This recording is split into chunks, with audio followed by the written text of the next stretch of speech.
Light आखिर है क्या?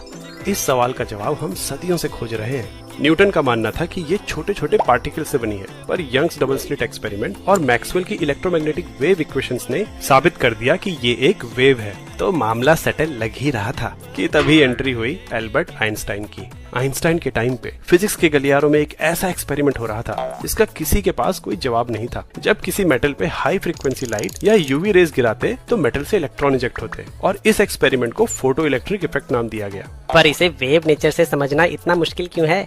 वेव से एनर्जी इलेक्ट्रॉन को मिलती होगी और वो बाहर आ जाते होंगे। इसमें दिक्कत क्या है? पहली दिक्कत, अगर लाइट वेव है तो इसके पास कॉन्टिन्यूअस एनर्जी होगी। लो फ्रीक्वेंसी लाइट के लिए भी इलेक्ट्रॉन धीरे धीरे एनर्जी अब्सॉर्ब कर सकता है और बाहर आ सकता है, लेकिन ऐसा होता नहीं। लो फ्रीक्वेंसी पे इलेक्ट्रॉन मेटल से इजेक्ट होते ही नहीं।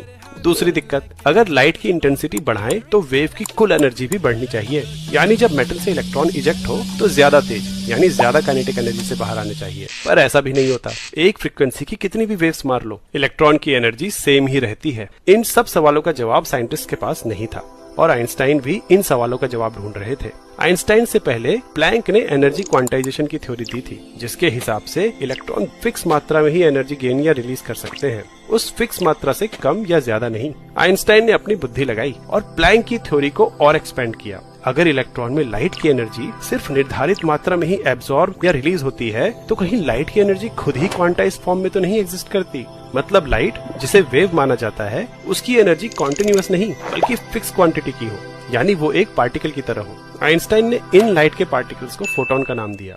इसे एक एनालॉजी से समझते हैं। मान लो एक पेड़ पे तुम्हारी बॉल फंस गई, जो कि यहाँ इलेक्ट्रॉन को दर्शाता है। अब तुम्हें उसे नीचे लाने के लिए पत्थर यानी फोटॉन्स मारने हैं। अगर पत्थर बहुत छोटे हैं तो तुम कितने भी मार लो, बॉल नीचे नहीं आएगी, यानी फोटॉन के पास एनर्जी कम है।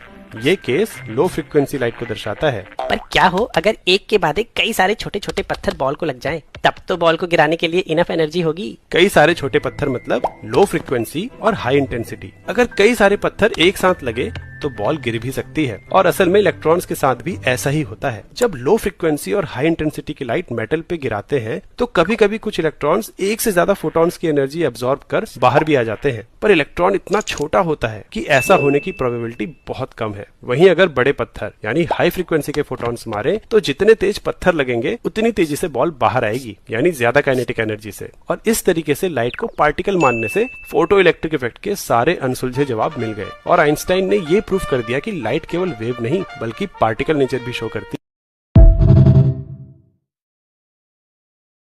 लाइट आखिर है क्या?